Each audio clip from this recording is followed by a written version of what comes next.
قارون کو دولت مل گئی، اتنا بڑا خزانہ تھا اس کے پاس کہ قرآن کہتا ہے کہ ایک جماعت مل کے صرف خزانے کی چابیاں اٹھاتی. یعنی یہ معاذ اللہ کوئی گپ نہیں، یہ قرآن مجید نے بیان فرمایا کہ ایک جماعت مل کے صرف خزانے کی. تو حضرت سیدنا موسیٰ علیہ السلام نے کہا زکوٰۃ دو. زکوٰۃ کے معاملے میں لوگ ہیل و حجت سے کام لیتے، غریب ہو جاتے. اس کو کہا زکوٰۃ دو تو کہنے لگا آپ کی تو میرے مال پہ نظر ہے. اب نے فرمایا تو بڑا بیوقوف ہے، مال تجھے اللہ نے دیا ہے نا، تو اللہ کے رستے میں دے. یہ کام ذرا مشکل ہے کہ اس کو بار بار کہا کہ اس نے نہ بجائے اس کے کہ وہ مال دیتا، اس نے حضرت موسیٰ پہ الزام لگا دیا، ایک عورت کو تیار کر کے لایا. یہ الزاموں والا کیس سنتے آ رہے ہیں آپ کہاں تک؟ حضرت یوسف پہ بھی لگا، جناب مریم پہ بھی لگا، حضرت سیدنا موسیٰ کلیم پہ بھی لگا، اور حضرت عیسیٰ پہ بھی. سارے ہوئے نا الزامات. آپ کیا بات کرتے ہیں؟ الزام لگانا، بہتان ترازی کرنا، اور ہمارے یہاں اچھی بات دل سے پھیلتی ہے، بری خبر وہ جلدی پھیل جاتی. ایک عورت کو تیار کر کے لایا معاذ اللہ تعالیٰ حضرت موسیٰ پر الزام لگانے کے لیے، اور جب وہ بی بی آپ کے سامنے لا کے کھڑی کی تو حضرت موسیٰ نے جلال فرمایا تجھے قسم ہے اللہ کی عزت کی، سچ سچ بتا معاملہ کیا ہے.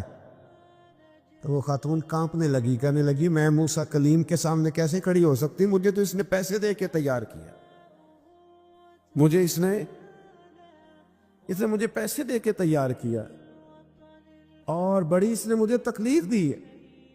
یہ جب کہا تو حضرت موسیٰ علیہ السلام رونے لگے کہ تو سارا کچھ کرتا پر میری سفید چادر پہ داغ تو نہ لگانے کی کوشش کر. آپ رونے لگے. آپ یقین کریں لوگ تکلیف دیتے ہیں، بعضوں کا ایسی بات کرتے ہیں جس کا کوئی وجود نہیں ہوتا. تو یہ کچھ لوگ کر دیتے ہیں لیکن وہ سمجھتے نہیں. کہتے ہیں آپ حوصلہ کریں، آپ درویش ہیں. حضرت موسیٰ سے بڑا درویش کون ہوگا؟ کلیم تھے نا اللہ کے، بڑا جگرا ہے نا. لیکن رو پڑے، کہنے لگے تجھے ایسا نہیں کرنا چاہیے. کہنے لگے اللہ اب اسے سزا دے. تو رب کریم نے اس کے سارا ساز و سامان سمیت اسے زمین میں دھنسا دیا. وہ زمین میں غرق ہو گیا اپنے خزانے سمیت. امام اعظم ابو حنیفہ رحمۃ اللہ تعالی علیہ کچھ لوگ حسد کرنے لگے تو ایک عورت ایک دفعہ آ گئی، کہنے لگی کوئی مسئلہ پوچھنا ہے. یہ بڑا کٹھن سا معاملہ ہوتا ہے، جو آدمی جو کام کر رہا ہوتا ہے وہی روپ دھار لیتے. مسئلہ کچھ نہیں، اندر آئی تو باہر سے شور ہو گیا. لوگ آ گئے، کوتوال کو بلا لیا، معاذ اللہ امام صاحب کے پاس بی بی ہے، جیل میں لے گئے، سویرے فیصلہ کریں گے. رات کو ساری رات امام اعظم نے نماز پڑھی، ساری رات، اور کہنے لگے اے اللہ اب تو میں بوڑھا ہو گیا، اس حال میں اب ان سوالوں کا جواب دوں گا. وہ عورت بھی ساتھ بند تھی، اس عمر میں ان سوالوں کے جواب یار بڑا مشکل ہوتا ہے. اللہ اکبر. اس عمر میں امام صاحب رو رہے تھے تو اس عورت کا دل نرم ہو گیا. امام صاحب سے کہنے لگی مجھے غلطی ہو گئی، میں نے پیسے کسی سے پکڑ لیے تھے. حضور آپ تو اللہ کے نیک بندے. امام صاحب کہنے لگے اب ایک نیکی کر، کوتوال سے کہہ کہ مجھے کوئی تکلیف ہے تو میں دوا کھا کے واپس آ جاؤں گا. تو وہ کوتوال تو پہلے ملا ہوا تھا، اس نے اس کو کہا کہ مجھے کوئی تکلیف ہے میں گھر جاتی ہوں، دوا کھا کے واپس. امام صاحب نے سمجھا دیا. وہ گئی تو جو برقع اس نے پہنا ہوا تھا نا نقاب ساری عورتیں، وہ جا کے اس نے امام صاحب کی بیوی کو دیا. امام صاحب نے اس کو سمجھا کے بھیجا تھا. وہ برقع گھر لے گئی اور جا کے زوجہ کو ساری بات سنائی. وہ دوائی کھانے گھر چلی گئی اور زوجہ برقع پہن کے تھانے آ گئی. سویرے قاضی کے سامنے بھیج ہوئے تو کہنے لگا جی آپ اتنے بزرگ ہو کے عالم ہو کے بیوی کے ساتھ اکیلے. فرمایا میری بیوی ہے تو میں نے اکیلے ہی ہونا تھا اس کے ساتھ، اور کس نے ہونا تھا؟ جناب آپ کی بیوی. فرمایا بلاؤ میرے سسر کو، اور بلاؤ محلے کی 10-12 عورتوں کو بھی دیکھ لے. انہوں نے دیکھا تو امام صاحب کی بیوی نکل آئی. وہ جتنے تھے نا الزام لگانے والے وہ اب غور سے دیکھ رہے تھے. تو ایک کہنے لگا امام صاحب سے یہ کیا ہوا؟ فرمایا قرآن ہے وَتُعِزُّ مَن تَشَاءُ وَتُذِلُّ مَن تَشَاءُ. یہ قرآن ہے. ہونا کیا تھا؟ رب نے اپنا وعدہ سچا کر کے دکھایا ہے. تو اس نے بھی الزام لگایا، پھر سزا یہ ملی کہ وہ ہمیشہ کے لیے زمین میں دھنستا۔ دولت کون دیتا ہے؟ اللہ دیتا ہے نا، تو اگر اللہ کہے تھوڑی سی واپس بھی کرو، بندیاں دے خرچے بات جاندے دے، تھوڑی سی واپس مانگ لے تو ہاتھ تنگ ہو جاتا ہے۔ کہ خاتون نے ایک دفعہ مجھے پیغام دیا تو میں بڑی اس کی بات سن کے مجھے عجیب لگا۔ وہ کہنے لگی کہ دوسری جگہ میری شادی ہوئی ہے، مجھے طلاق ہو گئی تھی، تو مجھے ایک تانا روز سننے کو ملتا ہے، تو اتنی اچھی ہوتی تو وہاں نہ رہ لیتی۔ تو بھئی یہ کوئی تانے والی بات ہے؟ کوئی ضروری ہے کہ بیوی غلط ہوتی ہے تو طلاق ہوتی ہے؟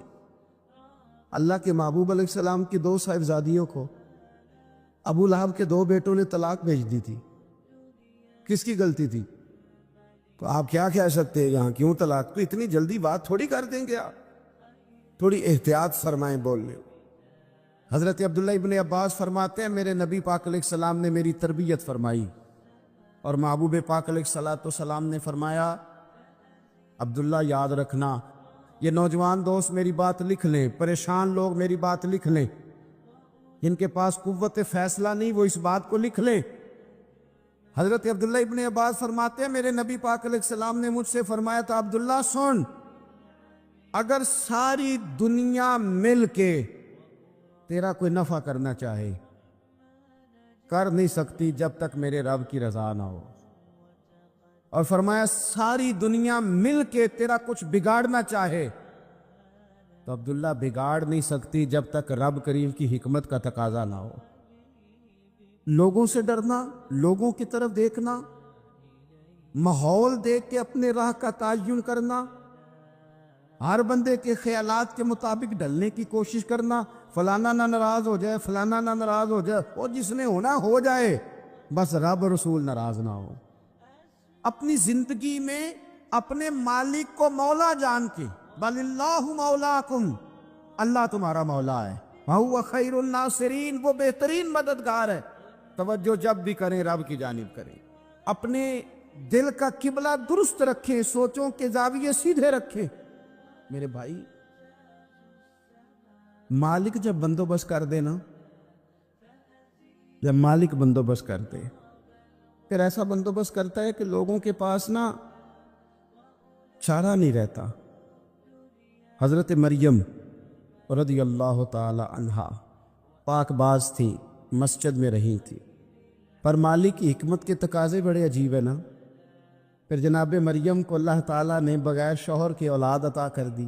یہ بات یہ ایسی تھی، کسی نے کہا تھا کہ مخلوق تو فنکار ہے اس درجہ کے پل بھر میں سنگے در کعبہ سے بھی اصنام تراشے، تم کون ہو کیا چیز ہے داغ کبابی، لوگوں نے تو مریم پہ بھی الزام تراشے۔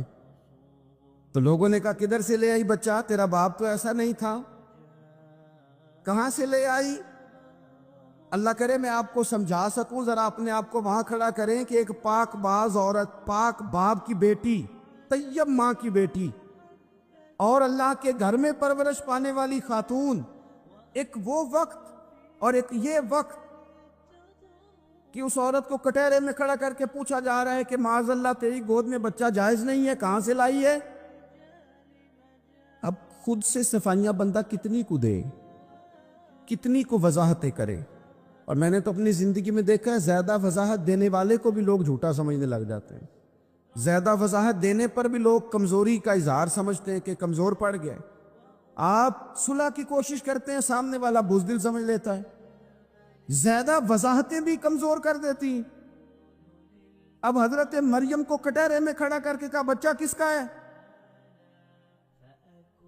تو پھر خدا بندوبست جب کرے، اللہ جب مددگار ہو، تو پھر حضرت مریم کی گواہی درختوں سے نہیں دلوائی، اس نے پتوں سے نہیں دلوائی، پھر فرشتے نہیں بھیجے۔ حضرت مریم کہنے لگی مجھ سے نہ پوچھو، وہ جو پنگوڑے میں ہے اسی سے پوچھ لو،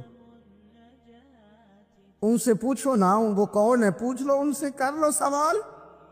انہوں نے کہا پنگوڑے میں چند دنوں کا بچہ یہ جواب دے گا؟ مددگار تھا رب، ان کی برات کا اعلان کرنا تھا مالک نے، اور جب مالک اعلان کر دے، جب مالک تیری صفائی دینا چاہے، جب مالک تجھے دنیا کے سامنے نکھارنا چاہے تو پنگوڑے میں لیٹے حضرت عیسیٰ بول کے کہنے لگے انی عبداللہ آتانی الکتاب، فرمایا میں اللہ کا بندہ ہوں، رب نے مجھے کتاب عطا کر کے نبی بنا کے دنیا میں بھیجا ہے، میں اللہ کا بندہ ہوں، کتاب لے کے آیا ہوں، نبی بن کے آیا ہوں۔ پھر پنگوڑے سے اعلان ہو گیا، پھر بچہ بول پڑا، اور یہ ایک دفعہ نہیں بات ہوئی۔ یہ بنی اسرائیل میں ایک جریج نام کے شخص بھی تھے جو نماز پڑھ رہے تھے، بعض نے لکھا ہے نفل نماز تھی، اماں نے پکارا تو آئے نہیں، تو ماں کے منہ سے نکل گیا تو اتنی دیر تک مرے گا نہیں جب تک کسی بے حیا عورت کا منہ نہ دیکھ لے۔ تو وہ عبادت گزار تھے، لیکن لوگوں نے ان کی عبادت، ریاضت، پرہیزگاری کو نہیں دیکھا، بس ایک عورت کو بھیج کے الزام لگوا دیا۔ وہ عورت آیا جایا کرتی تھی، اب آ جاتی ہیں عورتیں، مسئلہ پوچھنے کی نیت سے بھی آ جاتی ہیں۔ ماحول میں کچھ جگہ ایسی بھی ہیں جہاں عورتیں دم کرانے کے بہانے آ جاتی ہیں۔ وہ خاتون آتی جاتی تھی اس خانقاہ پہ، آستانے پہ، یہ بخاری میں موجود ہے، پھر اس نے کہا میری گود میں جو بچہ ہے یہ انہی کا ہے۔ مجھے بتائے کیسے بندہ وضاحت دے؟ حالات خراب ہو گئے، لوگ کٹیا جلانے لگے، ماحول اور طرح کا بن گیا۔ میرے نبی پاک علیہ الصلوۃ والسلام فرماتے ہیں پھر اس رب کے بندے نے کہا مالک تو کریم ہے، تیری مشیت کا تقاضا آیا جو میری ماں نے جملے بولے تھے، پر اب میں وضاحت دینے کے قابل نہیں رہا، اب تو ہی کرم کرے گا تو دروازہ کھلے گا۔ تو وہ چند دنوں کا بچہ پنگوڑے میں بول کے کہنے لگا میں اس درویش کا نہیں، میں تو فلانے چرواہے کا بچہ ہوں، وہ جو بکریاں چراتا ہے۔ رب کی مدد کو پکاریں، اپنے ساتھ اپنے مالک کی مدد کو شامل کریں، تھوڑے رزق پر بھی گزارا اچھا ہونے لگ جائے گا۔ سارے لوگ آپ کو گرانے کی تدبیریں کر رہے ہوں گے اور مالک آپ کو عزتیں عطا فرما دے گا، اس کی بارگاہ سے حکمت کا تقاضا اور ہو جائے گا۔ ہم نے ساری زندگی لوگوں کو راضی کرنے میں گزار دی، ساری زندگی بڑھاپا آ گیا بچوں کو پالتے، اور بچوں نے آخری عمر میں کہہ دیا ابا اگر کوئی ڈھب کا کام کر لیتے تو آج ہمارے دن بھی پھر نہ جاتے۔ ساری زندگی گزار دی بہن بھائیوں کو راضی کرنے میں، ساری زندگی گزار دی ذمہ داریاں اٹھانے میں، ان کو 99 دفعہ دیا، ایک دفعہ نہیں دیا تو انہوں نے کہہ دیا تو نے تو کبھی دیا ہی نہیں، تو تھا ہی نہیں۔ ساری زندگی محلے داروں، علاقے والوں کو راضی کرنے میں گزار دی۔ اور میں نے ایسے لوگ بھی دیکھے دین کے لیے وقت گزارا، لیکن جب بڑھاپے میں دانت کام نہ کرتے تھے تو وقت کے مفتیوں کو بھی مسجدوں کی کمیٹیوں نے کہہ دیا اب آپ کی سمجھ نہیں آتی، ہم نے خطیب کو یور رکھنا ہے، نہ دیکھو دنیا کی طرف، دنیا رلا دیتی ہے، نہ راضی کرو بندوں کو، بندے تھکا دیتے، نہ پیچھے بھاگو ہر وقت دنیا داروں کے، یہ انسان کو کمزور کر دیتے ہیں۔ وہ تو کریم ہی بڑا ہے، 2 آنسو زمین پر بعد میں گرتے ہیں، بندے کے گناہ سارے پہلے معاف فرما دیتا ہے۔ اللہ کی مدد کا حصول، اپنے مالک کی مدد کی طرف بڑھنا، آپ کو بدر کی جنگ بھی یہی درس دے گی، آپ کو احد کا میدان بھی یہی سبق دے گا، فتح مکہ بھی یہی سبق دے گا۔ میرے دوستو، جب رب مدد فرمائے، جب اللہ مددگار بنے، دوستوں سے ایک بات اکثر کرتا ہوں،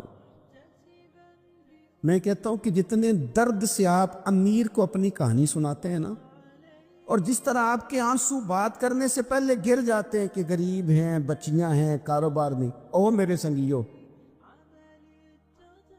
اس سے آدھے آنسو اپنے رب کی بارگاہ میں بکھیرو، اس کے حضور عرض گزار ہو جاؤ، اس سے طلب کرو۔ ایک وقت انسان پر زندگی میں ایسا آتا ہے کہ اسے یوں محسوس ہوتا ہے کہ میرا سایہ بھی ذرا سا پیچھے ہٹ گیا ہے، اسے یوں لگتا ہے کہ میں کسی سہارے پہ ہاتھ ڈالتا ہوں تو وہ بھاگ جاتا ہے مجھ سے، لیکن مالک کی بارگاہ ایسی عظیم بارگاہ ہے، رب رسول کے آستانے اتنے بڑے ہیں کہ آپ جب وہاں کشکول طلب دراز کرتے ہیں تو جھولی پھیلانے میں دیر لگتی ہے، ان کو بھرنے میں تو کوئی دیر نہیں لگتی۔ ہم نے اپنا سوچ کا قبلہ ہی دنیا کو بنا لیا ہے۔ یہ جو اللہ والوں کی مدد ہے، یہ تو ہے نہیں اللہ ہی کی مدد ہے، لیکن یہ جو سیٹھوں کی طرف توجہ کرنا، نوابوں کی طرف توجہ کرنا، دنیا داروں کی طرف توجہ کرنا اور اپنا مزاج اس طرح کا بنا لینا، یارو گردن کو جھکا دیتا ہے خیرات کا پتھر، جہاں میں مانگنے والوں کے سر کبھی اونچے نہیں ہوتے۔ اور اقبال کہتے ہیں غیرت ہے بڑی چیز جہان تگ و دو میں، پہناتی ہے یہ فقر کو تاج سردارا۔ میں عرض کروں گا کہ اپنی آپ جب توجہ کا قبلہ اللہ رسول کو بنائیں گے تو رب فرماتے ہیں وَيَرْزُقْهُ مِنْ حَيْثُ لَا يَحْتَسِبُ، میں نہ تجھے وہاں سے رزق دوں گا جہاں سے کبھی تیرا گمان بھی نہیں گیا ہوگا، یہاں سے بھی مل سکتا ہے، تو نے سوچا بھی نہیں ہوگا۔ بخاری شریف میں حدیث ہے، حضرت جابر ابن عبداللہ فرماتے ہیں نبی پاک صلی اللہ علیہ وسلم نے 300 لوگوں کا ایک لشکر روانہ کیا کسی مہم کے لیے، کسی جہاد کے لیے۔ حضرت ابو عبیدہ بن جراح رضی اللہ تعالیٰ عنہ امیر لشکر تھے۔ فرماتے غربت اتنی زیادہ تھی، بھوک اتنی زیادہ تھی کہ ایک ایک کھجور دن میں ایک وقت کھانے کو ملتی تھی، اور کچھ دن ایسے آئے کہ اب کھجور بھی نہیں مل رہی۔ فرماتے اتنی زیادہ بھوک لگی مجاہدین کو 300 بندہ پتے کھا کے گزارا ہونے لگے۔ یہ بخاری میں موجود ہے۔ آپ فرماتے کہ دریا کے کنارے ہمارا پڑاؤ تھا، ٹھہراؤ تھا، جب بھوک سے نڈھال ہو گئے نا وَيَرْزُقْهُ مِنْ حَيْثُ لَا يَحْتَسِبُ، اللہ وہاں سے روزی دیتا ہے، گمان بھی نہیں ہوتا۔ فرماتے ایک مچھلی اللہ تعالیٰ نے دریا کے کنارے بھیجی، فرماتے ہیں وہ تھی تو مچھلی پر پہاڑ جتنی تھی۔ بخاری میں لفظ ہیں، حضرت جابر ابن عبداللہ رضی اللہ تعالیٰ عنہ فرماتے ہیں 300 آدمی 18 دن تک اس مچھلی کو کھاتے رہے، مچھلی ختم ہی نہیں ہوئی۔ مچھلیاں نہیں، مچھلی کہتے ہیں 18 دن 300 بندہ کھاتا رہا، مچھلی ختم ہی نہیں ہوئی۔ اور فرماتے ہیں کہ اس کی ہڈی نکال کے، کانٹا کہیں گے آپ اپنی زبان میں، کہتے وہ نکال کے تو اس کو کھڑا کیا جب، تو اونٹ کجاوے سمیت اس کے بیچ سے گزر جاتا تھا، 2 اس کے کانٹے جوڑے۔ فرماتے ہیں وہ اس کا گوشت ہم کھاتے تھے اور اس کی چربی بطور تیل کے ہم جسموں پہ ملتے تھے، بیماروں کو اس سے سکون آتا تھا، تندرستی شفا ہوتی۔ فرماتے ہیں ہم کھایا بھی ہم نے، اور کچھ لے کے ہم مدینے بھی گئے، اور قربان جائیں نبی پاک نے بھی اس میں سے کھایا۔ ہم نے عرض کی حضور یہ معمہ کیا ہے، یہ ماجرا کیا ہے؟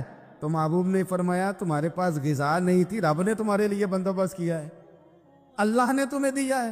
مکان شروع کر لیا ایک صاحب نے، وہ مکان بنانے لگے، آپ وہ حساب لگا رہے ہیں، کہتے ہیں میرے پاس اتنے پیسے ہیں، اتنے میں نے فلانے دوست سے کہنا ہے اس نے دے دینے، اتنے فلانے رشتہ دار سے کہنا ہے اس نے دے دینے، اتنے فلانے سے کہنا ہے اس نے دے دینے۔ یہ ساری کاپی بنا کے مکان شروع کر لیا۔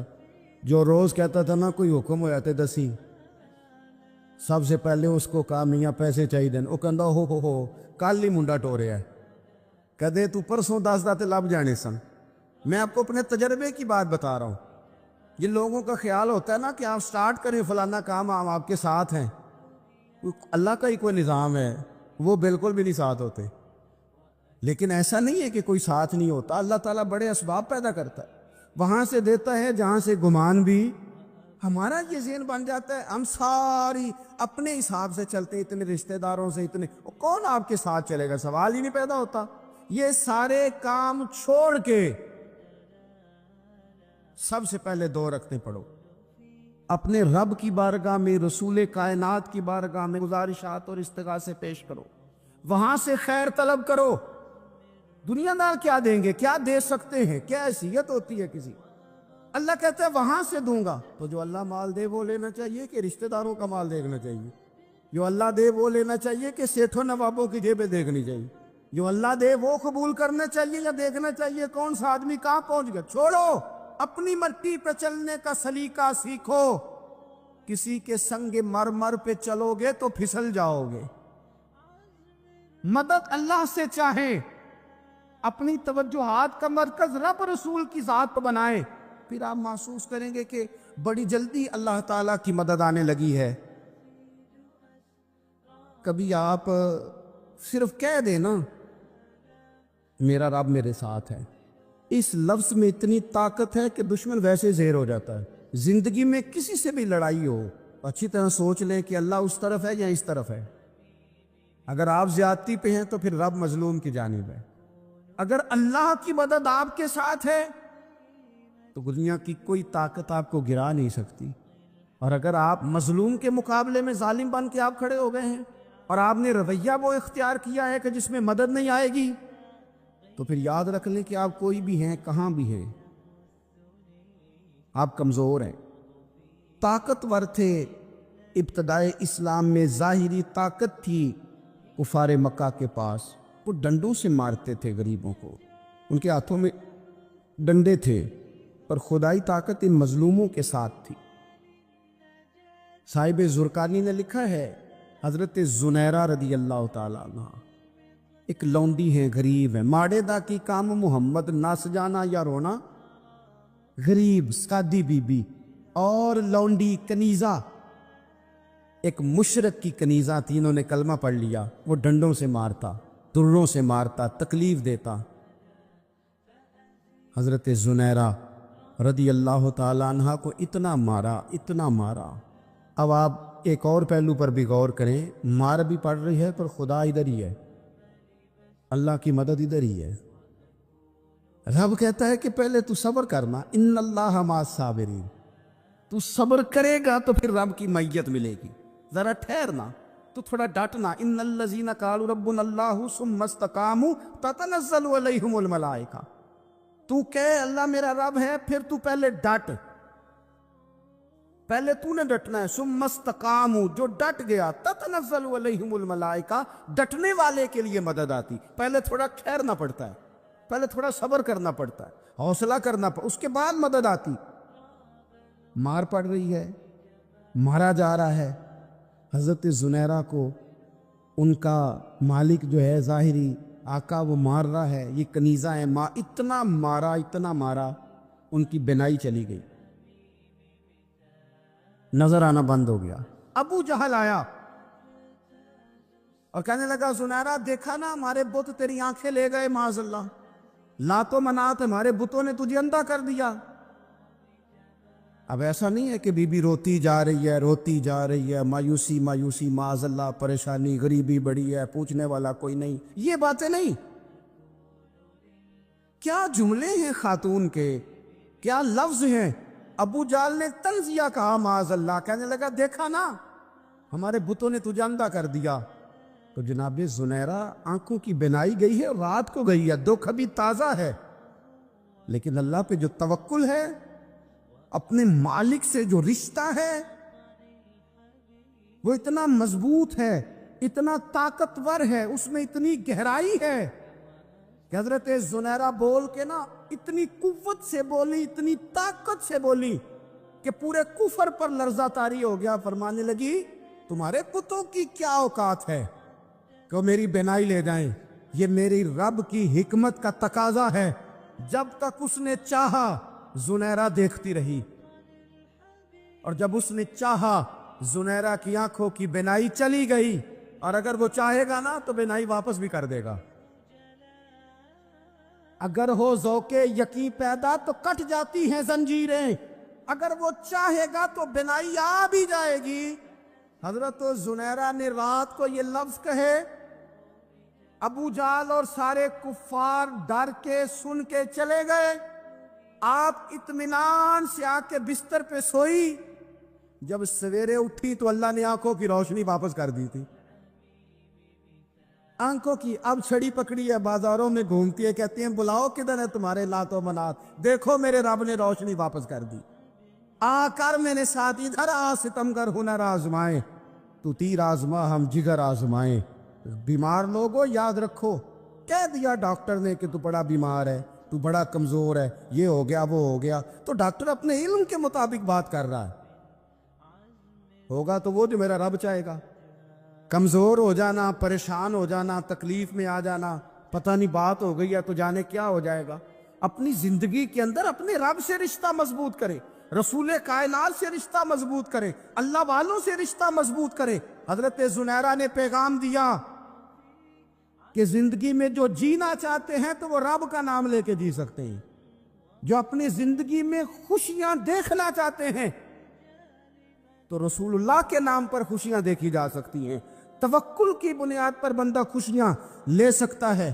اور اگر انسان میں توکل نہیں ہے تو پھر وہ اس کالے جادو سے بھی ڈر رہا ہے, وہ نیلے سے بھی ڈر رہا ہے, وہ پیلے سے بھی ڈر رہا ہے, وہ فلانے سے بھی ڈر رہا ہے, وہ میرے خلاف فلانا رشتہ دار سازش کر رہا ہے تو ڈر رہا ہے, فلانا میرے بارے میں یہ کر رہا ہے تو ڈر رہا ہے, وہ پتہ نہیں دنیا ادھر ہو جائے گی تو کیا ہو جائے گا. اٹھ باندھ کمر کیوں ڈرتا ہے, پھر دیکھ خدا کیا کرتا ہے.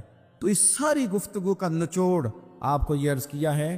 سب سے پہلے تو یہ کہ میدانوں میں مدد بھی اللہ کی, رزق میں مدد بھی اللہ کی, فصلیں خشک ہوں تو مدد پھر بھی اللہ کرے تو پھر ساری مدد, اور اگر انسان بیمار ہو تو پھر بھی مدد اللہ کی. تو اپنے اللہ کی جانب توجہ کو بڑھائیں, آپ اللہ سے مدد کے سوالی بنیں. ترمذی کی ایک حدیث ہے, میں آپ کو زندگی کا تجربہ بتاتا ہوں کہ جب میں بڑا پریشان ہوتا ہوں تو یہ والی روایت کھول لیتا ہوں, مزہ دیتی ہے. میرے نبی پاک علیہ السلام نے فرمایا اپنے دکھ سیٹھوں نوابوں کو نہ کہنا, مالداروں کا نہ کہنا, ورنہ اللہ تمہیں کبھی غنی نہیں کرے گا. فرمایا اپنے دکھ اپنے رب کی بارگاہ میں عرض کرنا, جلدی کرے یا دیر سے کرے اللہ تمہیں لوگوں سے بے نیاز کر دے گا, اللہ تمہیں غنی کر دے گا. رات کو بیٹھو نہ اس کی بارگاہ میں. امام غزالی سے کسی نے پوچھا تھا, امام غزالی سے, کہ حضور اللہ کا بندے سے راضی ہونا کمال ہے یا بندے کا اللہ سے راضی ہونا کمال ہے؟ تو امام غزالی مسکرائے, فرمانے لگے رب تو بڑا ہی مہربان ہے, وہ تو بڑی جلدی راضی ہو جاتا ہے. وہ تو مسجد میں آ کے توبہ کرے تو اللہ راضی, کسی یتیم کے سر پہ ہاتھ پھیرو تو اللہ راضی, وہ تو کسی اندھے کو رستہ دکھایا تو اللہ راضی ہو گیا, وہ تو طوائف نے کتے کو پانی پلایا تو اللہ. امام صاحب فرمانے لگے یہ بندہ ہے جو اللہ سے راضی نہیں ہوتا. جس کے پاس اولاد نہیں وہ کہتا ہے چلو ایک بیٹی مل جائے تو میں راضی ہوں, بیٹی مل گئی تو کہتا اب ایک بیٹا بھی ملے تو پھر راضی ہوں, پھر کہتا ہے یہ دونوں اچھی تعلیم حاصل کر لے تو پھر میں راضی ہوں, پھر کہتا ہے یہ بہت زیادہ پیسے کمائے تو پھر میں راضی ہوں. بہرحال راضی ہوتا, لیکن جو راضی ہو جاتا ہے نا, اللہ اکبر, جو اللہ سے راضی سکھی بڑا رہتا ہے, سکون میں بڑا رہتا ہے, مطمئن بڑا رہتا ہے. جو سمجھ لیتا ہے نا کہ جو میرے رب نے بہتر سمجھا وہ میرے اللہ نے مجھے. میں کبھی کبھی سوچتا ہوں کہ یار حضرت بلال حبشی نے کوئی عہدہ نہیں مانگا ساری زندگی, انہوں نے نہیں کہا مجھے بھی ایک صوبے کا گورنر بناؤ میری بھی خدمات ہے, مجھے بھی وزیر خزانہ بناؤ میرا بھی کچھ بنتا ہے. ایک دفعہ نہیں کہا سیدنا بلال حبشی رضی اللہ تعالیٰ عنہ نے کہ میری بھی کوئی ڈیوٹی ایسی ہونی چاہیے کہ مجھے چلو سپہ سالار ہی بنا دیا جائے. ساری زندگی مسجد میں جھاڑو دیا تو اسی پہ راضی رہے, ساری زندگی محبوب کے مہمانوں کا لنگر پکایا تو اسی پہ راضی رہے, ساری زندگی میرے محبوب علیہ السلام کے بچوں کی نوکری کی تو اسی پہ راضی رہے, راضی بالرضا رہے. حضرت سیدنا موسیٰ علیہ السلام نے عرض کی کوہ طور پہ جا کے, مولا میری قوم پوچھتی ہے کہ کوئی ایسا کام بتا جو ہم کریں تو ہم سے راضی ہو جائے. حضرت موسیٰ کی قوم کا خیال تھا کہ تہجد کا حکم آئے گا تو پڑھیں گے, صدقات کا حکم آئے گا تو دیں گے, جہاد کی بات ہوگی تو کریں گے. کچھ جو نیک لوگ تھے ان میں سے انہوں نے یہ پیغام دیا کہ مالک ہمیں بتائے کہ وہ کس کام پہ راضی ہوتا ہے, ہم وہ کام کریں تاکہ اللہ ہم سے راضی ہو جائے. حضرت موسیٰ کلیم کہتے میں نے عرض کی مولا میری قوم پوچھتی ہے کہ کون سا ایسا کام کریں کہ تو راضی ہو جائے. تو رب کریم نے ارشاد فرمایا موسیٰ کہتے میرا خیال تھا کوئی لسٹ ملے گی, لیکن مالک نے ایک جملہ کہا, ایک جملہ, اور تفسیروں کے دریا بہا دیے. عرش کے مالک نے فرمایا موسیٰ ان سے کہو جا کے کہ وہ مجھ سے راضی ہو جائے, میں ان سے راضی ہو جاؤں گا, مجھ سے راضی ہو جائے. بندے اللہ سے راضی ہی نہیں راضی ہوتے, اللہ کی رضا پہ راضی رہیں, مالک کے فیصلوں میں اپنے دل میں کوئی بوجھ محسوس نہ کریں, اپنی زندگی اللہ کے فیصلوں. دیکھیں نا, جو ماں باپ اللہ نے بڑے اچھے سمجھے وہ ہمارے لیے پسند کی, وہ اللہ نے ہمارے لیے جو اس نے ہمارے حق میں بڑے, جو بہن بھائی اللہ کرے آپ کو سمجھ آئے, جو بہن بھائی اس نے ہمارے حق میں بڑے اچھے سمجھے وہی بہن بھائی اس نے ہمیں عطا کیے. جس بیوی کو اس نے ہمارے گھر کے گلشن میں بہتر سمجھا اس کو لا کے اس نے ہمارے آنگن میں بٹھایا, اور جو اولاد اس نے ہمارے لیے باعث افتخار سمجھی، وہ اولاد اس نے ہمیں عطا فرمائی۔ حضرت نوح علیہ السلام کا بیٹا کافر ہو گیا، پر کسی جگہ انہوں نے شکوہ نہیں کیا کہ مالک یہ کافر کیوں ہوا۔ اللہ کے قبضے میں ہے نا دل، پھیر سکتے ہیں نا، مقلب القلوب ہے، لیکن حضرت نوح نے دعا اللہ کی رضا پر راضی رہے، سمجھو کہ میرے حق میں جو بہتر تھا مالک نے وہ چیز مجھے عطا کر دی۔ ہم یہ سوچتے ہی نہیں کہ ہمیں نہیں پتا ہمارے حق میں بہتر کیا ہے، ہمارے رب کو پتا ہے۔